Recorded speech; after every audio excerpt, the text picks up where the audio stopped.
So guys अभी के time में इस टाइप की ट्रेडिशनल सारी फोटो इंस्टाग्राम पर काफ़ी ज़्यादा वायरल हो रही है और ऐसी फोटो जस्ट वन क्लिक में एडिट कर सकते हो आप। तो सबसे पहले फ़ोन की स्क्रीन को रोटेट कर लेंगे और यहाँ से क्रोम ब्राउज़र को ओपन कर लेंगे। सर्च में टाइप कर लेंगे प्रॉम्प्ट सीन, फिर यहाँ से आपको सर्च कर लेना है, ठीक है। फिर यहाँ पर आपको फर्स्ट में वेबसाइट मिलेगी, उस पर आपको क्लिक कर लेना है। फिर यहाँ से आपको सामने ऐसे इंटरफेस ओपन होगा। थोड़ा स्क्रॉल करते यहाँ पर आपको पोस्ट मिलेगी, तो उस पर आपको सिंपली क्लिक कर लेना है।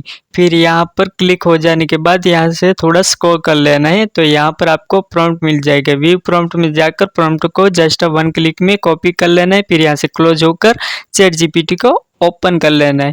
चैट जीपीटी ओपन होने के बाद प्लस वाले आइकन में चले जाना, फोटो में चले जाना है और अपनी गैलरी में से कोई भी एक फोटो को यहाँ पर ऐड कर लेना है। फिर यहाँ पर कॉपी किया प्रॉम्प्ट को यहाँ पर पेस्ट कर लेना है। फिर यहाँ से आपको सेंड कर लेना है, ठीक है।